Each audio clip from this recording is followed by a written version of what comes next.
final part of this section when I'm talking about what to test is about happy path and unhappy path, or sad path, whatever you call that. And the example is here on the screen. For example, for products create button that we covered already in previous lessons, I added 2 tests that in case of success, if I'm an admin, I can see the button, and then non-happy path, that if I'm non-admin, then I cannot see products create button. And this is important. Quite often I see people writing tests only for the happy path, like for example, if the page loads successfully with some parameters that are ideal for that page, but they don't cover the failures, the exceptions, and what can go wrong. And that is actually even more important quite often, to cover the test, to cover the cases, what if something goes wrong.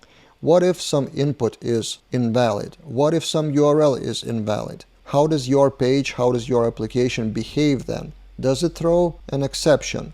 Does it show on the screen a good message? Does it return correct HTTP status code and stuff like that? So that's why I always recommend to start testing actually from failure part, and then your brain starts to think what can go wrong, and then it gets triggered with more ideas for more scenarios, and then the happy path becomes the easier part to test, because by then you would cover all the failure scenarios.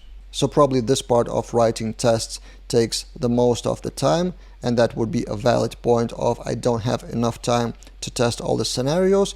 But then it becomes your personal decision. How much risk do you want to take by not covering some specific scenarios? What are the probabilities of that to happen? Maybe some scenarios are really edge case and you shouldn't spend time on those. That's your personal decision depending on how much time you have.